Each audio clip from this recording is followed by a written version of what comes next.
குழந்தைகளை குழந்தைகளாக இருக்க அனுமதியுங்கள். நம்ம எத்தனை பேர் இவங்களோட சண்டை போடுறாங்க. அந்த பையன் மட்டும் நல்லா எழுதுறான், இவன் ஏன் மக்கா இருக்கிறான்? அவன் அந்த வீட்டில் பிறந்தான், அதனால் அவன் அப்படி இருக்கிறான். இவன் உங்கள் வீட்டில் பிறந்தான், அதனால் அவன் இப்படி இருக்கிறான். நாங்க சொன்னோம்னு வச்சுக்கோங்களேன், எல்லாரும் சண்டைக்கு வருவீங்க. நானும் தான் மக்கா இருந்தேன், ரெக்கார்டு வேற ஆகுது. எப்படி சொல்றது? இத 4ஆம் கிளாஸ் நான் ஃபெயிலு.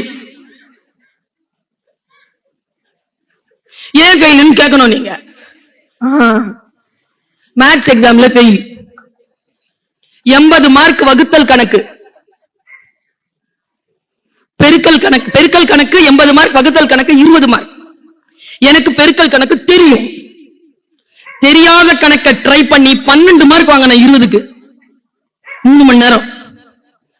80 மார்க் எழுதவே இல்லை. கூட்டிட்டு வந்து எங்க அம்மா நிறுத்தினாங்க. டிடென்ஷன் வந்துருச்சுங்க. எதுக்குங்க? நல்லா தானே படிக்கும். எங்க பேப்பரை பாருங்கண்ணா. எங்க அம்மா பேப்பரை பத்தி எங்க அம்மாக்கு ஒன்னும் புரியல. ஏங்க இத்தினூண்டு எழுதி இருக்குது, நிறைய 80 மார்க் எழுதவே இல்லைங்க. நான் சொன்னேன், எனக்கு அந்த கொஸ்டின் ஆன்சர் தெரியும்னு சொல்லி இருக்கிறேன். நான் எழுதுன்னு இருக்காங்க, 20 நிமிஷத்துல எழுதிட்டேன். மறுபடியும் 5th ஸ்டாண்டர்ட் வேண்டாம் 6th போன்ட்டாங்க. இப்ப நான் ஃபெயிலா டபுள் ப்ரமோஷனா? நம்மில் ஒரு சில விஷயங்களை புரிந்து கொள்ளக்கூடியவர்கள் வாழ்க்கையில் ஜெயிக்கிறார்கள். புரிஞ்சுக்கலன்னு வச்சுக்கோங்க, வாழ்க்கை வசப்படாது. எப்படி புரிஞ்சுக்கிறது? குழந்தையை எப்படி புரிஞ்சுக்கிறது? எங்க அம்மா என்கிட்ட சொன்னாங்க, ஏய் நீ பிறந்த போது உன்னை பாக்குறதுக்கு உங்க அப்பா கூட வரல. எப்போ வெளிநாடு போறதுக்கு நிக்கிறேன், 1997, சின்ன வயசு எனக்கு. சூட்கேஸ் வச்சுட்டு நிக்கிற, பேச்சுக்காக கூப்பிட்டு இருக்காங்க. அம்மா சொல்லிச்சுங்க, உங்க அப்பா உன்னை பார்க்க வரல தெரியுமா? எங்க அப்பாவை பாக்குறேன், எங்க அப்பா சைலண்டா இருக்காரு. பார்க்க வரலையா? ஏன்னு கேட்டேன். அந்த டைம்லயா சொல்லுவாங்க எங்க அம்மா, அம்மா அம்மாக்கள் இருக்கிறீங்களே, அந்த டைம்லயா சொல்லும் வரல. ஏன்? கருப்பா பிறந்த பொம்பளை பிள்ளை. அப்பாவை பார்த்தேன் உண்மையான. எங்க அப்பா தான் எனக்கு இன்ஸ்பிரேஷன். அப்பா கம்முன்னு இருந்தார். உண்மைதான் நடந்திருக்கு. ஒன்னு சொல்லிட்டு ஆண்களுக்கு சொல்லட்டுமா? விஷம் இருக்குல்ல, விஷம் வாயில சாப்பிட்டீங்கன்னா முறிவு இருக்கு, காதுல சாப்பிட்டீங்கன்னா முறிவு இல்லை. காதுல விஷத்தை ஏற்றிக்கொள்ளாதீர்கள். தீர ஆரோசியங்கள். பல நேரங்களில் காதுகளில் விழக்கூடிய விஷத்தினால் அப்பா வரல. எங்க அம்மா என்ன பண்ணிருக்காங்க, என்ன தூக்கிக்கிட்டு கையில அந்த கூடையை எடுத்துக்கிட்டு பழைய துணியில சேலையில என்ன சுத்திக்கிட்டு வந்திருக்குது எங்க அம்மா வெளியில. இதோ உங்கள் முன்னால் வெற்றி பெற்ற ஒரு பேராசிரியராக பேச்சாளராக இருக்கக்கூடிய நான். என்ன முதல்ல எங்க அம்மா கையில சுத்திக்கிட்டு வெளியில வராங்க. கையில 1 ரூபா 75 பைசா துப்புரவு தாய்மார்களுக்கு கொடுத்துட்டாங்க. 25 பைசா பயத்துல அம்மாவுக்கு பால் வரல, பால் வாங்கணும். அப்பா வீட்டுக்கு போக வழி தெரியாது, மாமனார் வீட்டுக்கு போக வழி தெரியும். வெளியில வந்து ரிக்ஷாக்கார கிட்ட கேட்டு, இதெல்லாம் எங்க அம்மா இப்ப வாசல்ல சொல்லுது. 7 மணிக்கு எனக்கு போர்டிங், 4 மணிக்கு ஆரம்பிக்குது, 4:40 வரைக்கும் போகுது இந்த பஞ்சாயத்து. செருப்பு போட்டு நிக்கிறது சொல்லிட்டே இருக்காங்க. அவங்களும் அசரல, நானும் அமைதியா கேட்டு இருக்கேன். நல்லா தெரிஞ்சுக்கோங்க, சில வார்த்தைகள் வரும்பொழுது அவசரப்படாதீங்க.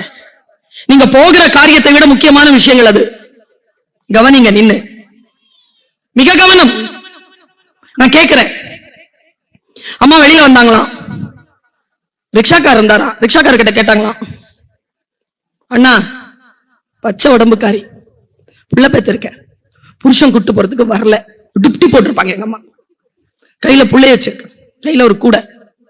என்ன வயசு இருக்கும் எங்க அம்மாக்கு? 25, 26 வயசு.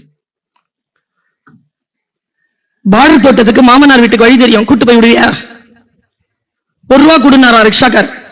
அம்மா சொன்னாங்கன்னா 4 அண்ணா இருக்கு, 15 பைசா பிள்ளைக்கு பால், 10 பைசா தருவாங்க, கூட்டு போவியா இல்லையா? எனக்கு பஸ் ஏற தெரியாது. அந்த மிரட்டல்ல அவர் வர சொல்லிட்டாரு, உட்காருமான்ட்டார். எங்க அம்மா என்னை ஏத்தி உட்கார்ந்தாங்கல்ல, அந்த டைம்ல இந்த சேலையில இருந்து 2 கால் டுபுக்குன்னு வெளில வந்திருக்கு. அது பிங்கா இப்படி கால் எந்த தொங்கி இருக்குது, பாதம். எங்க அம்மா அதை பார்த்துக்கிட்டே வந்துச்சான். அது சொல்லிட்டு சொல்றாங்க, அந்த மாதிரி எங்க போனோன்னு தெரியாம பொம்பளை பிள்ளைய மாரோட அணைச்சுக்கிட்டு போறேன், அந்த 2 காலையை மட்டும் பார்த்துட்டு வந்துகிட்டு இருந்தேம்மா. அந்த 2 கால் தான் செருப்பு போட்டுக்கிட்டு லைட் ஏற போகுது. அப்படியே நின்னுட்டேங்க நான். சொன்னாங்க, நீ போனா அங்க எங்கேயாவது கடல் இருந்துச்சுன்னா பாப்பா கால் நினைச்சிரு.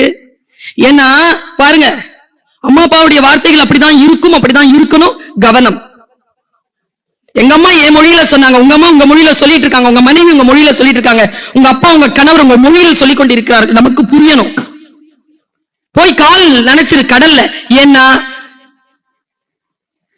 என் புள்ள கால் தொட்ட தண்ணி இந்த உலகமெல்லாம் சுத்தம். நினைப்பு பாருங்க எப்படி இருக்கு. அது பெரிய விஷயம் இல்ல. கால் நினைச்சனா இது வரைக்கும் 31 நாடுகளுக்கு பயணம் பண்ணிட்டு வந்துட்டேன். அதுல சூப்பர் மேட்டர் என்னன்னா, ஒரு டிக்கெட்டை கூட என் சொந்த செலவுல வாங்கினதில்லை. அதுக்கு ரகசியம் என்ன தெரியுமா? என்ன கூட்டிட்டு போனார்ல ரிக்ஷாக்கார், அவர் அந்த 10 பைசாவை வாங்கவே இல்லை. பிறந்த உடனே ஃப்ரீயா டிராவல் பண்ணிருக்கேன். 10 பைசா செலவு இல்லாம டிராவல் பண்ண ஆரம்பிச்சது இது வரைக்கும் நிக்கல. ஏன் புள்ள பொய்யெல்லாம் சொல்லாதுங்க. முதல்ல உங்க டீச்சரை கவனிங்க. நான் சொல்லட்டுமா? சூப்பரா சொல்லும். உங்க புள்ள போய் சூப்பரா சொல்லும். அம்மா அப்பாட்ட சொல்லாது. அது எப்படி சொல்லும்னு டீச்சர்களுக்கு தெரியும்.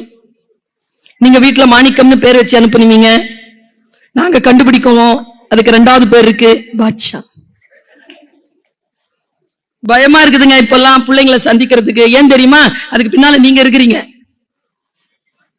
எதையுமே சொல்ல முடியல. நான் இங்க ஸ்கூலுக்கு எல்லாம் வருவேனே, என்ன வேணாலும் நினைச்சுக்கோங்க, நான் இவங்களுக்கு ஆதரவா பேசல. 100 நாள் அட்டெண்டன்ஸ் சர்டிபிகேட் கொடுக்குறீங்களா? என் கையால கொடுத்துறாதீங்க. 100 நாள் இங்க வந்து உங்க பிள்ளை என்ன பண்ண போகுது? 100 நாள் வரணுமா? ஒரு 5 நாள் லீவ் எடுத்துக்கோ. 95 ஓகே தான். ஒரு காது குத்துக்கு போங்க, ஒரு கல்யாணத்துக்கு போங்க, ஒரு சாவுக்கு போங்க, ஒரு சடங்குக்கு போங்க, ஒரு கோயில் திருவிழாவுக்கு போங்க. உடம்பு சரியில்லைன்னா வெந்நீர் வைக்க கத்து கொடுங்க. அதுக்கு உடம்பு சரியில்லைன்னா படுத்து தூங்கி ரெஸ்ட் எடுக்கிறதுக்கு சொல்லி கொடுங்க. உறவுனா என்னன்னு சொல்லித்தாங்க. இப்பெல்லாம் நான் வந்து காலேஜ்ல இப்பதான் NSS கேம்ப் முடிச்சிட்டு வரேன். ஆட்கள் வந்து விருந்தினர்கள் உட்கார்றாங்க. ஃபர்ஸ்ட் கொண்டு வந்து டீயும் பிஸ்கெட்டும் வச்சிருக்கோம்னா ஃபர்ஸ்ட் கொண்டு வந்து சமோசா பிஸ்கெட் டீ. ஃபர்ஸ்ட் என்ன கொடுக்கணும்? விளங்கிரும். ஃபர்ஸ்ட் கொண்டு வந்து கொடுக்க வேண்டியது ஸ்நாக்ஸ் அண்ட் பிஸ்கெட். அத சாப்பிட்டதுக்கு அப்புறமா தான் டீ.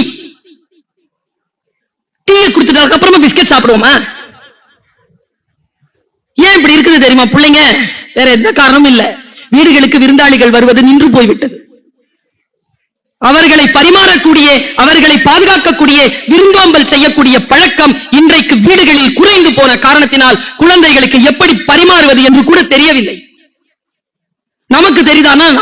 நமக்கு தெரிஞ்சாதான் உங்களுக்கு சொல்லிக் கொடுப்போம்ல. நமக்கும் தெரியறது இல்ல. ஹோட்டல்ல இப்படி ஆர்டர் பண்றதுன்னு ஒரு காலத்துல தெரிஞ்சிட்டு இருந்தது.